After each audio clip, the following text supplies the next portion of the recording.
His name's Phill, And his name is Tim, and this is Tim and Phill Talk About Games. a podcast where Tim and myself get together and talk about games we've recently played and discuss topics in the world of gaming. This week we tackle the demons in our mind, as well as actual demons, leaving a bloody trail of fallen comrades as we try to cleanse the sins of our past in Darkest Dungeon. And from the undead to, well, more undead, I guess, as we grit our teeth and play the cards that we have been dealt in Hand of Fate. Da-ding.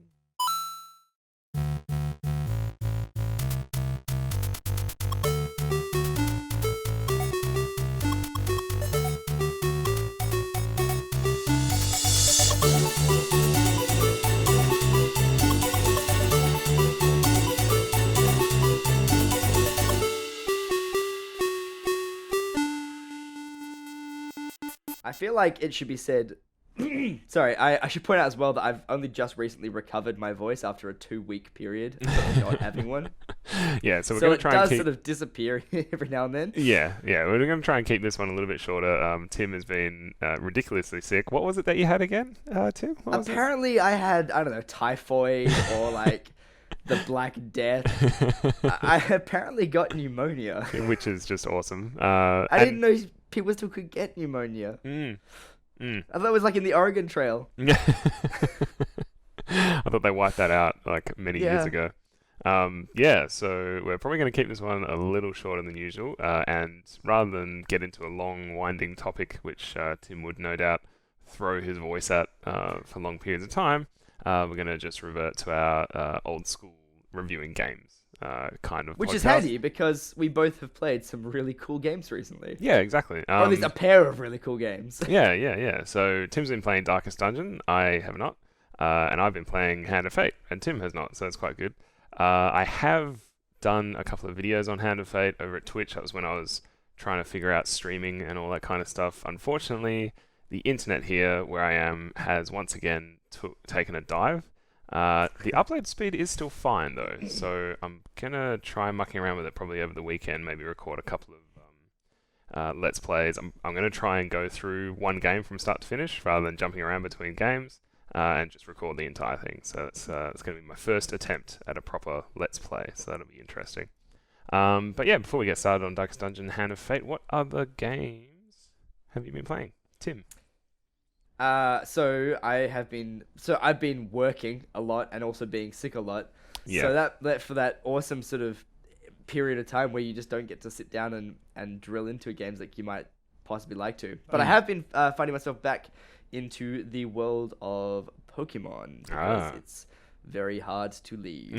Yeah, number one Mostly crush. because there was a series of special event Pokemon you had to go to EB Games to collect. Oh, really? What were they?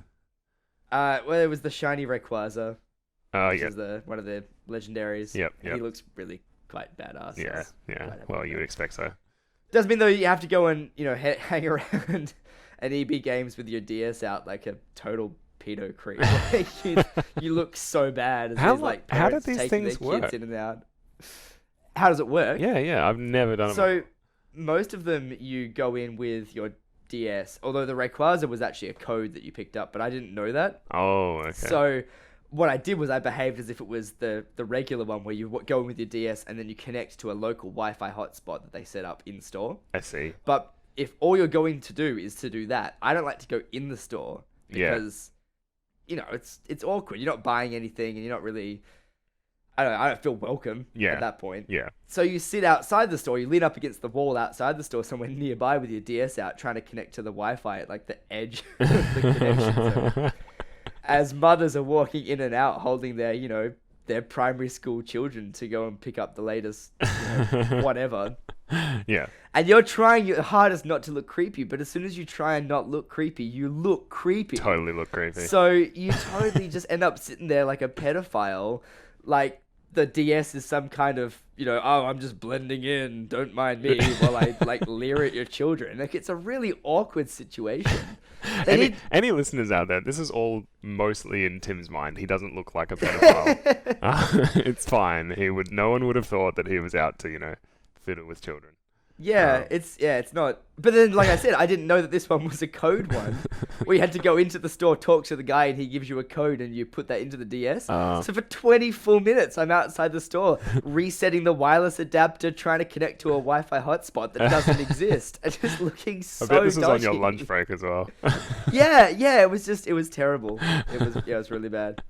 But other than that, other than getting myself put on watch lists, I've been playing Game Maker, making Game Maker games, I guess. Playing with some n-body physics stuff, looking at the n-body problem, which is an interesting problem in astronomy, looking at the orbits of planets and things. Oh, cool. And also trying to do star collapse, and it turns out that Game Maker is not the software that you should be using to model star collapse. Probably not. I would say maybe Unity would be able to do some. I think Unity might be the go. Yeah. But Game Makers, I don't think that was in their design spec, to be honest.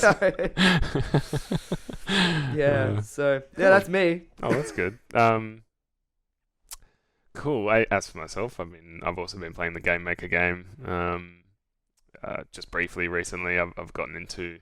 So I was in the game that I'm trying to make. I want to get some like battle circle artificial intelligence or artificial. What did you call it again? You always correct me whenever I say AI. VI. Oh, what?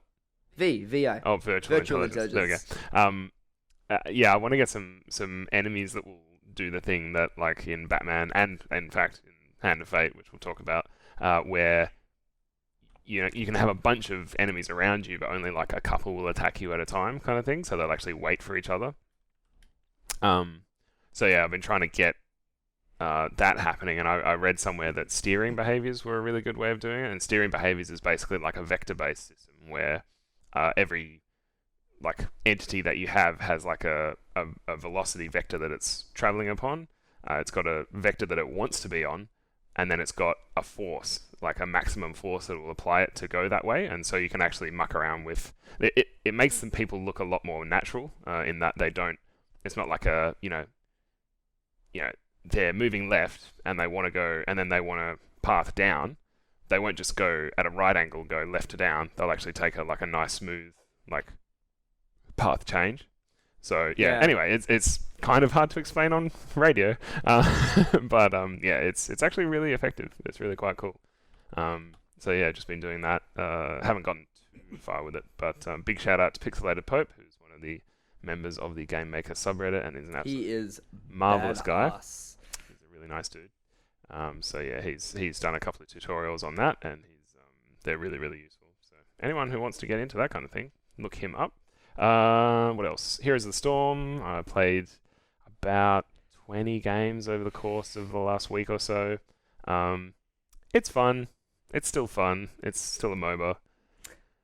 Kind of getting a little sick of it, to be honest, because they're really pushing the competitive like get ranks and stuff and level up and all that kind of stuff aspect of it. So you haven't got the hots for hots anymore? Nah, not really, to be honest. Like it's still fun. Like I said, like I still enjoy it. I think that from a design point of view, from a gameplay point of view, out of all the MOBAs, it's definitely the MOBA that I'll play the most. And I'll keep playing it. The spark is gone. Well, it's more like the bigger it's gotten, the more just awful people have joined, and so it's just suffering from that problem. Like you, as soon as your game becomes really popular, that means that it's reaching a lot of people that don't necessarily or aren't as invested in it. So you'll get people that just AFK from the start, and you lose the game. Basically. Worst. Yeah. The worst. It's like, oh, you've died once. I'm gonna AFK. Yep. Cool. Thanks. That's the rest of the game gone. So 20 minutes I won't get back. It's not as bad as Dota or LoL, where it's like an hour and a bit that you won't get back. But still, it's pretty bad. But yeah, it's still good. It's still Blizzard doing what Blizzard does, which is polish things up until they shine. And the other thing that we've both been doing is playing D&D. Yay! Real games. Yeah. So, and by real, I mean ones that exist in the real world. In the real world, yeah. Even though they're make believe. Yeah. So Tim and I are part of a D&D campaign that's been going for probably over a year now. Yep.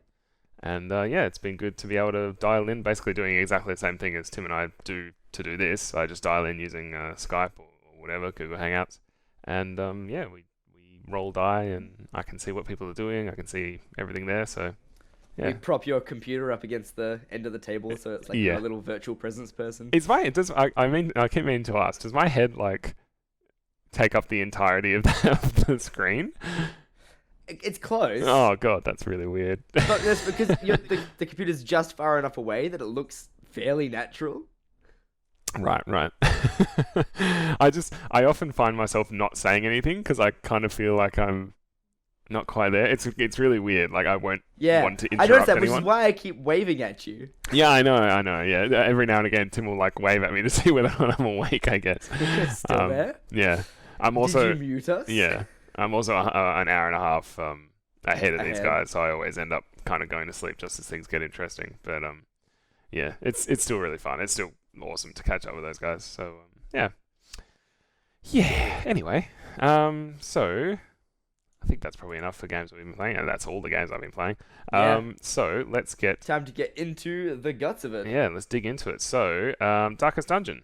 We touched briefly on this one in the last episode. Very but briefly. yeah, I feel like we should really talk more about it because it's a very interesting game. It's uses a few mechanics that are a little bit questionable, but from your comments last week, ultimately okay. But we'll probably talk some more I about think that. so. Yeah. Yeah. So yeah, So what is it? What's it like? It's a really interesting game. So first of all, I want to keep pointing out that you got it for me for my birthday. Aw. So I was like, I feel like I should probably give this a shot. But no, it is a game I had my eye on for quite some time, and I actually didn't even realize it was still technically in alpha. Oh, is it? And yeah, I should point out that the game plays like a full release. Like Oh, it of course. feels solid. Yeah. Every now and then you get some text that'll appear, like it'll say, sadness underground text. And you'll be like, oh, someone hasn't replaced that yet. So yeah, it has a little rough around the edges every now and then, but the game is really surprisingly polished for a game that is still claiming to be in alpha. And they do keep adding in content, including some like core mechanics that they added in recently as well, which sort of threw people into the deep end because it changed the way that you sort of tackled some of the problems. Yeah. But the basics of the game is that it is technically, you can't really call it a roguelite. Right. It is roguelite-ish. How is it not a roguelite? Because you get to retain your progress and your characters do level up. Oh, okay. But you will quite often reach a point where, like, you will TPK so often Yeah. that Team party sometimes... kill people at home. Yeah, or total party kill. Yeah. Sometimes you will just lose all your characters, and while you haven't started a new game, you may as well have, because right. everyone is new. Like, you don't have any equipment or... Do you retain anything from the previous run? Sometimes. Or But like the thing stuff is back that, at town or something like that? That's yeah, usually like, so how you can upgrade the town to make things a little bit better. Yeah. But it doesn't make it easier Okay, right. at all. Yeah. Upgrading the town really just allows you to have a larger roster of characters that you're going to cycle through. But even that is not like, it doesn't make it easier. It's still you're still at the point where... brutally hard game. Yeah. So you do also get items, but again, the items do not necessarily make the game easier. Most of the time, items will actually make it harder. Really? Like, you'll give a character an item, and it'll give them, like, +1 strength, but it'll also make them, like, this character will now instantly die when approached by a slug. Like, really bizarre negatives. Right. That don't really pair with the positive in a way that seems like why would I ever use this? Right, like, okay. I can see one tile forward more than normal, but my dick will fall off. Like, it's like really horrifying things. They're just not like... The payoff is not worth it kind of thing. Not at all. And even the devs themselves were like saying things like, items range from absolutely atrocious to possibly okay in a specific situation. So the items do not make it easier. So I'm still tempted to call it a roguelite or a roguelite-ish. Okay. game. Yeah. But so the premise of the game is that it's a very what do you call it? Like Van Helsing style. I keep wanting to say Borgovia, but that's the fictional town from Van Helsing game. It's that sort of like Transylvania. That's it. The Transylvania sort of setting. Right. Yeah. So you've got your characters are things like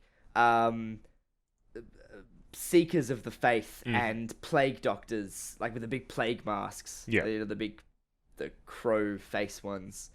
And grave robbers and bounty hunters. Like they're really interesting classes that you come across. And the idea is that your family has been bequeathed a castle that you've owned for many, hundreds of generations. Okay. And your ancestors have done horrible things in that castle. Right. And you're trying to redeem the family's name by like cleansing some of the sin that has accumulated there. And so Intriguing. yeah, so the idea is that you're trying to like bring back your family's name, although I don't think it's possible to do that. I don't actually think you can win the game. There are bosses, and I think the idea is that you're meant to ultimately defeat bosses. Huh. But I haven't even reached a boss yet, and I just keep losing vast numbers of people. They just die and die and die. Huh. But the interesting thing about the game is that not so much that you die from being, for example, stabbed in the face by a skeleton, but more often than not, you will lose characters to going insane. And this is where, like, this is the sort of the core mechanic of the game, is that all your characters have a mental health, which is far more important than their physical bodily health. How often would you say, like, as a ratio, how often would you say your character becomes dead or incapacitated due to physical to mental? Maybe 1 physical to 4 mental. Okay, wow, okay, so it's really... Yeah. Emphasis is definitely on the mental thing. Yeah, and possibly even higher than that, to be honest, because once you start to get good at the game, you die less. Right. Like, you get better at knowing your abilities, like, I know that I need to be using the scatter shot at the end, not at the beginning. Right. Or, like, I should be... The other important thing is the ordering, so you've got, like, an order of where you place your guys in a column. Yeah. And if they're too far forward or too far back, they actually can't even use an ability, let alone it being effective. Okay, sure. But so you get good at that and you don't die anymore, but then what happens is your stress counter just keeps going up and up and up and up. And when the stress counter gets too high, they get afflictions. Right. And afflictions are, depending on how you look at it, your afflictions are either hilarious or devastating. Right. So you gain mental illnesses. Right. Now, some of the controversy here that you mentioned before, Yeah, which I asked about last week. Yeah. Yeah, is that it makes a light-hearted sort of joke every now and then about mental illness. Except I would argue it doesn't joke about it at all. It's very realistic. It's certainly a black humor thing. Yeah. But I mean, these are all genuine mental illnesses that you can get. Or not even get, because that implies that you can catch a mental illness, and that's just simply not how these things work. No. So like you mentioned last week, I have a vested interest in mental health because it's one of my sort of like personal championing things. Like I'm always doing things to sort of raise awareness to mental health, and I'm a big fan of the Movember for like depression and mental health and all that kind of thing. So. I feel like I'm coming at least from a positive place to talk about it. But again, everyone's opinions are going to definitely vary, and that doesn't make your opinion any less valid. So if you find this game offensive, you're allowed to find it offensive. Yeah, that's I perfectly personally don't. And I don't think that the authors of the game had offensive concepts in mind when they were making the game. I mean, it's about intent, right? Like... Yeah. Well, I mean, it's like, 4/5 intent, right? Like, you can have the best intent in the world, but if you still offend someone, you've still offended someone. Yeah, like, if your execution is bad, yeah. Yeah. Yeah, absolutely. So yeah, the game, it plays really interestingly. It's a really interesting game. I find it infinitely, like, I love to pick apart all the different parts of it. All right, well, run us beautiful. through like a typical run. Say. So a typical run is, so you get together 4 people in a party. And then I've also found as well there are different bonuses you can get if you get the right party members together, Okay, which sure. is interesting. So like if you get a plague doctor, a bounty hunter, a plague doctor, a grave robber, a Templar, and a sister, I Yeah. think. Those four together, you get a little bonus called Red Hook, Right. which is actually the name of the developers. Right. So obviously they like those ones the best or something. Yeah, or like I think that's the one that you're most likely to get as your first party. Oh, okay, I right. think is the issue because you start off with the Templar and the Grave Robber, no Like, matter what. for I think definite. that's the first two you always start off with. Right, okay. And then the first people to arrive in the town, so as you accrue people as they arrive on stagecoaches, I'm pretty sure the first people to arrive are the sister and the witch doctor. Got so you. I think that's where it comes from. Got you. But different combinations net you different bonuses, and I'm still sort of playing with that to find out where that's sort of coming. Yeah. So you get four people together, and then you delve into the, either the dungeon of this castle or the surrounding areas, the cove or the swamps that are nearby, or whatever, or the graveyards. And then you get given a procedurally generated map and a procedurally generated goal. Yeah. And the goals are usually, I say procedurally generated, but really the goals just cycle between 4 different goals. Oh, okay. And they are things like clear 90% of the rooms, Yeah. explore every room, which Ooh. is different to clear. Yeah. You don't have to. Kill every monster, I think, is one of them. And I think the fourth one is kill the boss, which only appears every now and then. Oh, okay.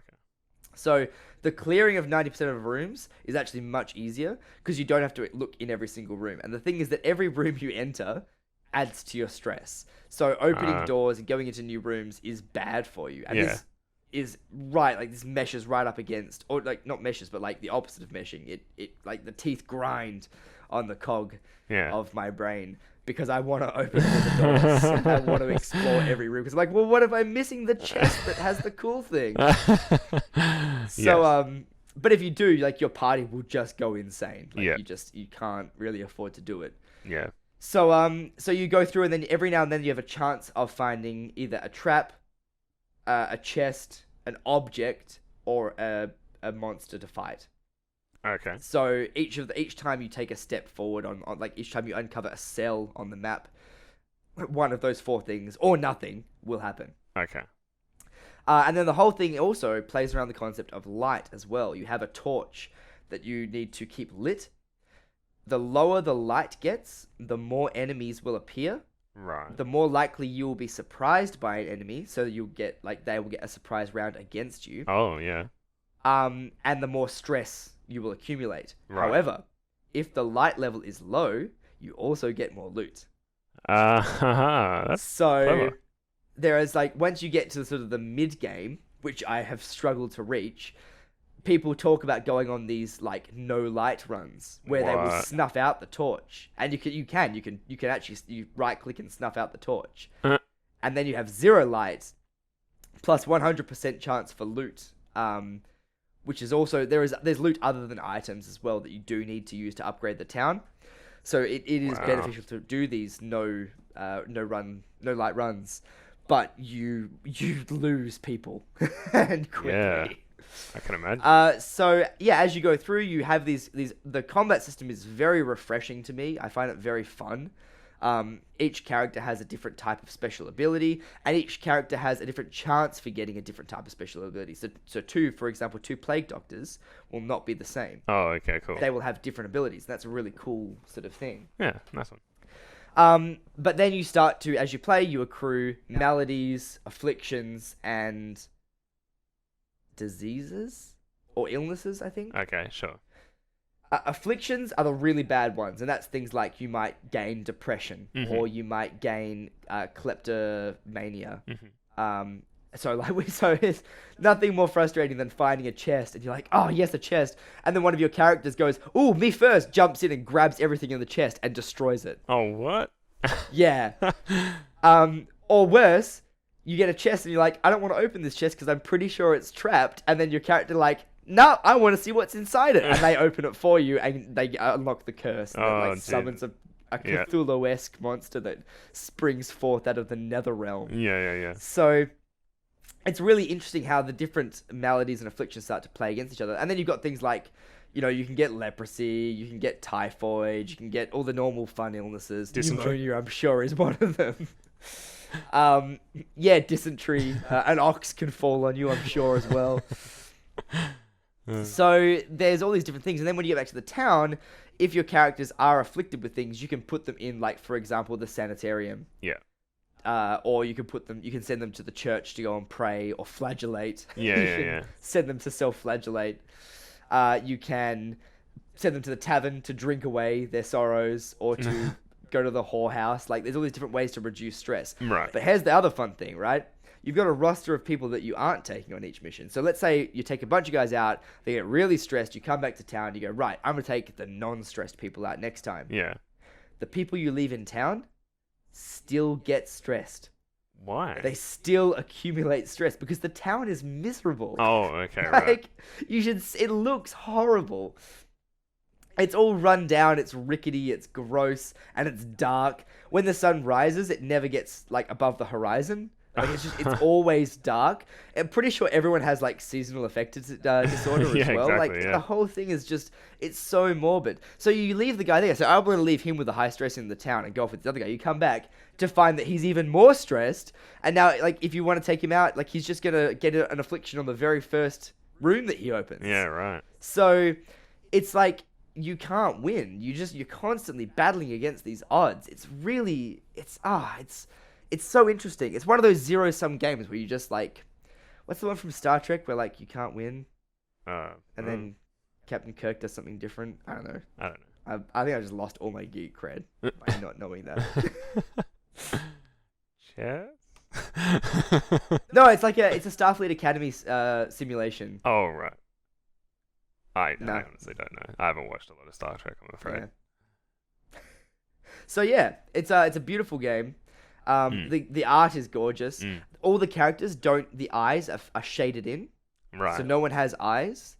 Mm. And that's really interesting because it makes all the characters feel hollow and Look at that. like it just, yeah, have a look at the pictures. I mean, you'll see it in the video version of this podcast, but it's very interesting the way that everything's depicted. Like, everything feels depressing. Yeah. Everything feels empty, Oh, yeah, I see what you hollow, mean. and dark and sad. Wow, that's It's really cool. Really good. It's a really cool art style.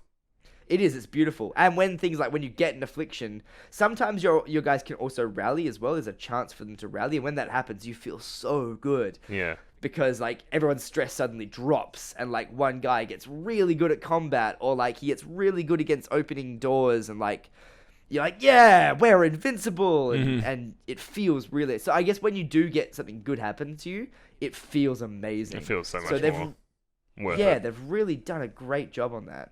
And then the last thing I'd say is that we found out just before this podcast, I was like, oh, I wonder who the composer is. The soundtrack is really good. The composer is Stuart Chatwood from The Tea Party.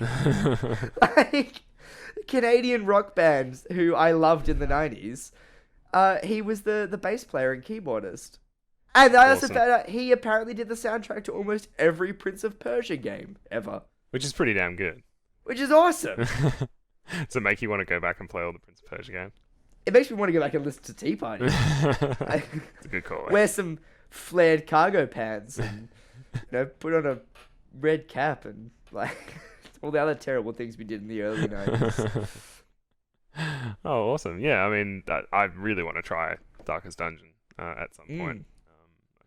It's good because the matches also run about 10 minutes, maybe. So you can play it pretty quickly. Like running through a dungeon kind of thing? Or Yeah, like one dungeon run. Oh, okay, right. So it's one of those games that you can, jump in, play a little bit, jump out. Jump out, yeah. Oh, nice. Yeah. So out of 10? I give it, like, I don't know. We don't do ratings usually. Yeah, I was gonna say I give it a solid Willem scream. Out of 10. I like it. Yeah, it's a good one. Cool. All right. Well, meanwhile, yeah. You've been playing Hand of Fate. I have, yeah. So, kind of, pretty similar, I guess, in terms of it being, kind of embracing that whole roguelike, but not quite, I guess. So Yeah. so very similar in the scope of how that's working.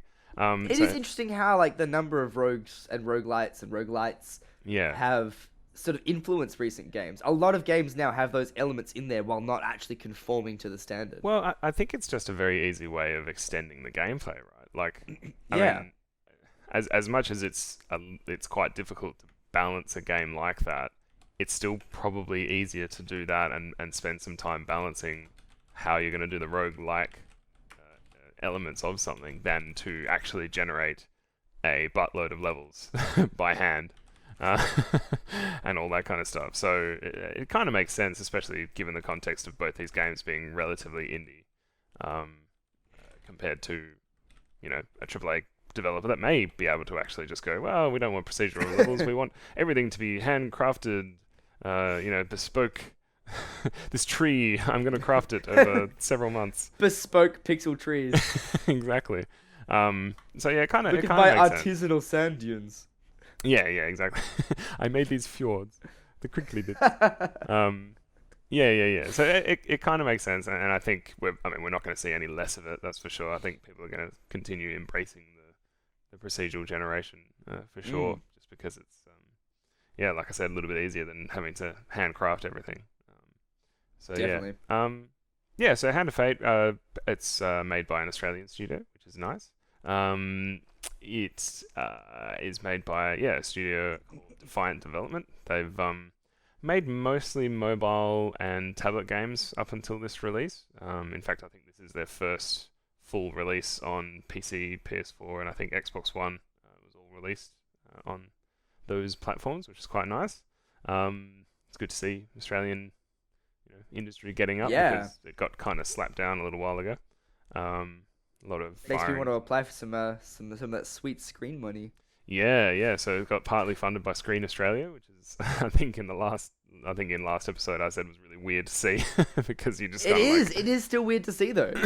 yeah. It's very strange to actually see like a council that of. I also feel weird whenever I see anything like Australian on the internet though. Oh, for sure. It's cultural like, whoa, cringe, really? right? Australia? Like, yeah. What? We made this? No. That can't be right. No. But yeah, it's so Hand of Fate. It's pretty interesting. So it's kind of like it's part deck building, part 3D action game, and part storytelling. So essentially, the background of the game is that you're an adventurer. You're a battle hardened adventurer basically, and you've scoured the world for all this awesome stuff. But you've come across this guy, this dealer, who's just only known as the dealer, and who is voiced really, really well. He's got a very, very good voice actor whose name escapes me. I did look it up at some point, but I've totally forgotten it. Who has a slight Australian accent, which is, again, something that we never hear. So it's actually quite nice. And also, I should point out, because I watched your Let's Plays as well, it's an Australian accent that's not like an American doing an Australian accent. Yeah. It's one of those subtle ones where you're like, wait, is that Australian? Yeah. He just says certain words like, drags out his A's and that kind of stuff. It's not like, "G'day, mate. Thanks for playing the card game. Yeah, it's have not a seat, the token eh?" Australian from Pacific Rim, for example. Pretty much, yeah. So it's all of those things, and it's very interesting. So you're an adventurer. You've come to this dealer, and essentially he is playing against you in this game. But the game is of mystic origin, and essentially you start off with a deck of cards. So you have a deck of cards that includes like your equipment, your special abilities, your armor, like swords and stuff like that, and also I think rings and all that sort of stuff. Excuse me. Cut that out. But your deck also includes, or I think you play against a deck that includes encounters. So it includes stuff like, events that occur on your journey in this game, and also monsters. So what will happen in the game is that you essentially get dealt a, face down kind of grid of cards from the dealer, and they're the encounters that you're going to have. and then you have a little token that you move along these grids as if you are moving from, say, room to room in Darkest Dungeons. You're moving card to card in Hand of Fate. And each card that you land on will like flip over and there'll be an encounter. And these encounters can be just heaps of different things. It can be a straight up ambush, like you could get ambushed by monsters and then the dealer will deal you monsters from the monster deck. Or it can be something like you come across a strange old man in a tavern and you've got several options to choose from in the dialogue there. So it's kind of almost choose your own adventure style thing. Or like the old Steve Jackson and Ian Livingstone fighting fantasy books, where it's like... They were so cool. Oh, they're so cool. I seriously, one day I'm going to write one of those. They're so cool. Anyway, Do it. Yeah, totally. So yeah, it's really, really interesting. So say, the example I was talking about before, there's actually one encounter where you run up against a strange old man in a tavern, and it turns out that he's actually a goblin. And he says, what do you need? Like, what is it? What is your greatest desire, or something like that? And you can either say, I need food, or I need gold, or I need equipment, or you can ask him what he needs. And I'm fairly sure that the first three options, you've kind of got a random chance as to what he'll give you. But the last one, if you ask him what he needs, he'll always take something of yours, unless you have nothing, and then give you something way better of that type. And so it's kind of like this gamble that you're having, that he'll actually take the thing that you kind of don't need yet and give you something interesting. Those are the kind of things that you do. So every now and again, when you choose an option, it'll give you like basically a little card shuffling game, and you have to pick which card gives a certain result. So there can be failure, huge failure, success, or huge success. And obviously they change how many of each there is to change the difficulty. So, there could be 2 success, 2 failure, or 1 success, 3 failure, or, there's some later on in the game when it gets really hard where it's like 1 success and 3 huge failures. And that's really hard because it's kind of interesting. You can keep track of the cards a little bit, but sometimes I think the speed is somewhat random that they shuffle at. And that you're trying to... It's like an eggshell game, right? You're just trying to keep track of which one is which. But sometimes the speed at which they do it is just so fast that there's absolutely no way that you could keep track. And sometimes it's so slow that you can practically like point to it before it's even come to a stop. So that's kind of where the randomization comes in, is the order of the encounters as he faces them down and you traverse them. And these events that you get that force you to basically choose an option where you get this randomized kind of cup thing. And the thing is, every single one of these encounters is really well voice acted. It's quite novel. Like some of them will, do really interesting things with how the cards are laid out on the board and all that kind of stuff. But yeah, when you get an encounter, it's not necessarily a story. Sometimes, as I said, it'll be something like an ambush. And that's when you get transported into the 3D action version of the game, which is probably the weakest part, to be honest. The camera is very janky. It's a fixed camera, almost. Yeah. And you kind of have to, like... just the movement. It's essentially like you just get thrown into an arena, basically. It's quite a small arena. It almost reminds me... Do you remember, like, the original Dungeon Keeper? Yeah. Yep.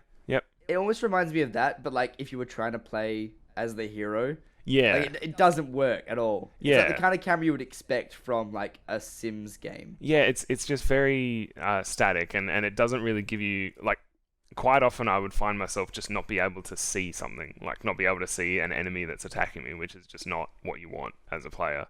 But, I mean, the combat itself is not too bad. Once you get the hang of it, it's actually very easy to just not get hit ever, unless you are coming up against an enemy that you haven't seen before, and so you're still learning their pattern. It's very similar to Batman, the Batman games, in that essentially you get a warning that someone's about to attack you, and if you press a button during that warning, you'll do a counter. So you'll kind of go towards them, grab their leg or something, and then hack at them, and then you can do that pretty much as often as you want. And so you just bounce between enemies, either attacking or countering or doing a special move or whatever, until you've cleared the arena. And that's how all of the encounters go. Later on levels, you'll get bosses, which have special powers, or they have like a minion that will just constantly attack you for the entire thing, and they're a little bit smarter. And they also have stuff like unblockable attacks, so you just need to avoid them entirely. So dodge out of the way. You can't counter them. But yeah, it is definitely the weakest part of the game, just because sometimes you just end up in a situation where the items that you have versus the things that you're against, you're never going to win. Or yeah, it'll be something frustrating where the camera gets a little bit stuck behind a view and you just can't see anything, or your character's stuck behind a wall and you can't move, and you're just like, well, god damn it, like I can't do anything about this, which is really disappointing because the rest of the game is so cool. So yeah, anyway, once you've fought your way through all the encounters and all the monsters and all that kind of stuff, you'll basically come up against a boss of some description. And then once you defeat that boss, which they're usually not too bad, they're usually pretty good. Spoiler alert, there is a boss near the end of the game which frustrated the crap out of me from a design perspective. Every single boss up until that moment, they had ads, so they had the boss and you had some minions. And it was always way more beneficial to kill the minions first and then attack the boss, because they would always just harass you and make it really hard to do things. The second to last boss of the game has invincible minions until you kill the boss. And this is not signposted very well at all. Like, they just appear... that should be a cardinal sin in gaming design. Well, no. I mean, I don't mind the idea of, flipping it on its head and making it so that it's more important to attack the boss, but it's not very well signposted, like, at all. And unfortunately, at that point, I had actually gotten a couple of curses on my player, because you can accumulate curses, and you definitely do towards the end of the game, and I'm going to talk about those in a second, because I think they're also quite a weak part of the design of the game. You can accumulate curses that make your attacks really weak. And so I just thought my attacks were really weak, and it took ages to take down these freaking minions of this boss. And I'm just sitting there just smashing these guys for like, I don't know, half an hour, and just going, man, they're not going down. And then I finally just went, nah, screw it. I'm just going to let myself die, because I'd accumulated enough stuff for my next run. And yeah, it was a little bit frustrating. Anyway, once you do kill a boss, it essentially, you've finished that level. So that particular card you've done.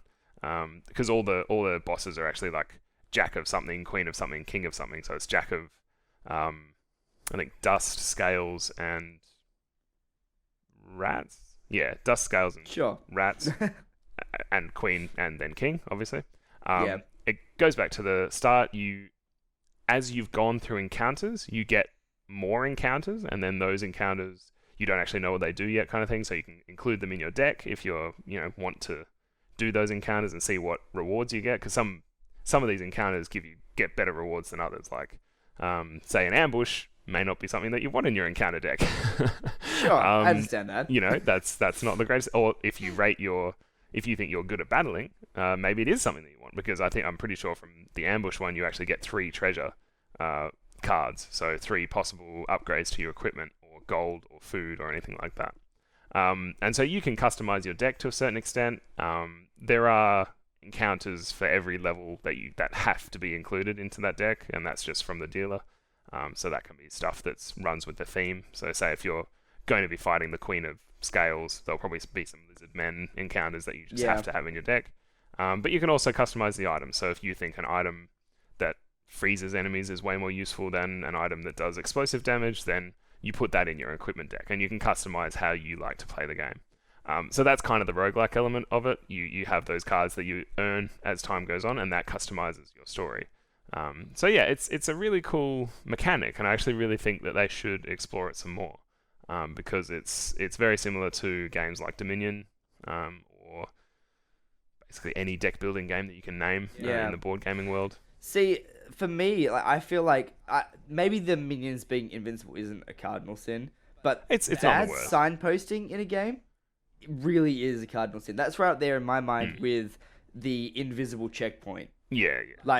If you're with the games where you're like, oh, I've killed like 100 guys and they just keep respawning. I don't know why. Why do they keep respawning? It's because you haven't walked like 4 steps to the left to the invisible area that says stop spawning enemies or start the next cutscene. Like, bad signposting in games, if your player doesn't know, I mean, even in a puzzle game, there should still probably be clues. But for most games, your player should always know what the next thing they need to be doing is. Either always know or very obviously be in the dark, I guess. Yeah, they should know that they don't know. Yeah, it's either... Which means that they know that they don't know something. Yeah, it's either an EA game where you know everything and press X to pay condolences or whatever, or it's Bloodborne. Yeah, exactly. So you kind of have an idea, and it was just the transition from every single fight up until this moment, and this is like 15 hours into the game, has been this way, and then you get to this fight, and, you know, maybe I'm being a bit of a sook because I died, and I lost my progress for that thing, or, you know, I didn't finish at that level, but it still kind of annoyed me that there wasn't more of a advertisement that was the way it was, because it's kind of a cheap trick. Like, I would have rather that they have the AI get a little bit more interesting, like they do some special attacks or something that I have to dodge or something like that, rather than just being like, you know what, let's make it. I will say, watching you play it, I feel like it's one of the few games that has done a good job at blending two largely disparate game styles. Oh yeah, for sure. Let me be absolutely clear when I say that the game was really enjoyable. Like, I actually rate it very, very highly. Yeah. It does a really good job at, as you say, blending these two different gameplay mechanics. Basically, you've got the card building and the exploring and balancing whether or not you're gonna go for that card because maybe you're running out of rations. Like, you do have food and you have health, obviously. And if you run out of food, you start losing health, and so that every time you take a step on the game board, you lose food. And so there is that, you know, that part of it is really, really awesome. Like, I really like that. And to be honest, if the game was just that, it probably also would have been really good. Like, and if they just done more of the story kind of thing and you know, really fleshed that out, that also would have been a really awesome game. The fact that they've also put in a pretty competent action over-the-shoulder fighting kind of arena-style game is a bonus, absolutely. Yeah, it's credit to the team. I mean, they've done a really good job on it, I thought. Yeah, for sure. And it will keep players that aren't like us, that don't just really love stories. It'll keep them interested because there's kind of an action part of it tempered by the story part of it. So yeah, I think it switches between the modes really well. I don't think it's a discredit to it. I think either game would have been fine, but to have both of them in there is actually really good as well. So, but yeah, I mean, it's hooray for them. Yeah, like I just think, you know, make another one. Like, I think this is the kind of game where you can see everything they've done, and you can see that maybe they could have done with maybe like another 6 months of development just to really iron out the creases. But I think that Hand of Fate 2, if it does get made, and I really hope it does, I think we'll just take it to the next level and will be a really, really interesting game if they just implement a couple more mechanics that will keep the player interested and maybe really expand on the storytelling aspect and get rid of, you know, a couple of the things that just made it artificially too difficult. I mentioned earlier, I'm not going to go into them too much, but the curses, kind of annoying because it's very passive. You just, like, later on in the game, you just get curses. And they do really ridiculous things, like every time you take a step, you lose heaps of food, or every time you use food, you lose health. And it's just like, you're discouraging me from playing your game, basically. It's not making me play in interesting ways. It's just something shitty that happens to me every single time I take a step in this game.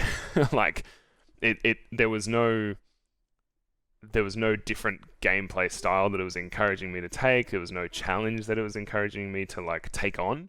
It was just, we're just going to make the game really friggin' hard and make it really random, and that's the way that we're going to increase the difficulty, which is just not fun, like, to the player. It's just, you feel like something bad has happened to you and you can't do anything about it, which is really frustrating. But the thing is, like, when they were developing the game, this probably seemed like a really good idea. Oh yeah, absolutely. Like, oh, wouldn't it be so cool if? Yeah. And to me, it's very much, it's got that first game syndrome feeling to it. Like, they had so many good ideas and they just wanted to put all of them in there. Yeah. Although, I mean, it's not too bad. It's just, there are a couple of things that just really struck me as, you know, maybe they could have done with a little bit more player testing. But like I said... I've seen worse first games. Oh, absolutely. I'm not saying, yeah. I've seen worse freaking third or fourth games.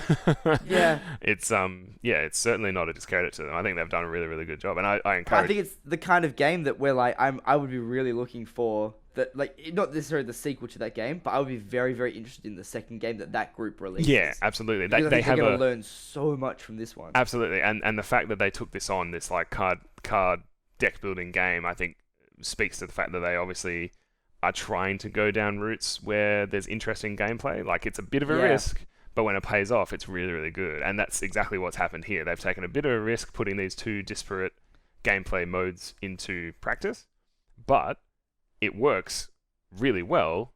And, you know, it's going to be really interesting to see what they do next. Like, what kind of stuff they can pull together and make like a unique, you know, this very unique playstyle. So yeah, I think people should definitely check it out. Absolutely, it's not that expensive on Steam. I think it's only about $15. So it's certainly worth it. It's probably around about between 20 and 30 hours of game in there, depending on how good you are at the combat. I guess it can be a little bit difficult, but I highly recommend it. Hand of Fate, Defiant Development. Out of 10? I give it a. It's not easy, is it? I give it a lava golem striding across the field out of 10. Sure. I really enjoyed it. I think it's great. Excellent. Cool. All right. I think that'll do it before Tim keels over. All right, boys. Yep, I am starting to notice that it is starting to get a little bit creakier. Yeah, and you do have to talk to people during your work, so I think we'll cut it there. So thank you very much for listening. You can find us on the web at www.timandphill.com. As per usual, it's 2 L's. And on Facebook at facebook.com/timandphill. If you want to contact us directly, however, you can find Tim on Twitter at Dungeon Master. Adam has a friend on Steam as Ageotas, that's Ageotas, or at his website, which is CorsairsAnchorage.com. And you can find Phill on Twitter at ToothSoup. Add him as a friend on Steam as Flaxer, which is Flaxeh. Or you can find him at his regular website, which is toothsoup.com. Thanks for listening. And happy gaming.